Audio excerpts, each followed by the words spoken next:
ఒకసారి చూడండి, రోమిల్కి రాసిన పత్రిక 12:12.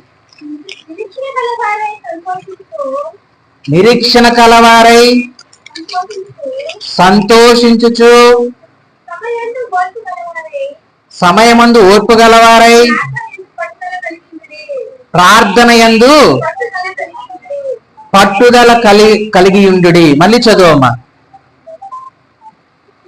చదువు ముందుకొచ్చి.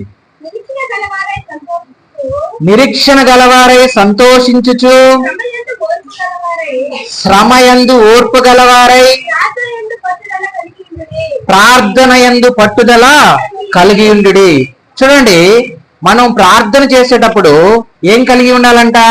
నిరీక్షణ కలిగి ఉండాలి. అదే విధముగా ప్రార్థన ఎలా చేయాలంట? దేవుణ్ణి ప్రార్థించేటప్పుడు సంతోషముగా చేయాలి. అదే విధంగా శ్రమయందు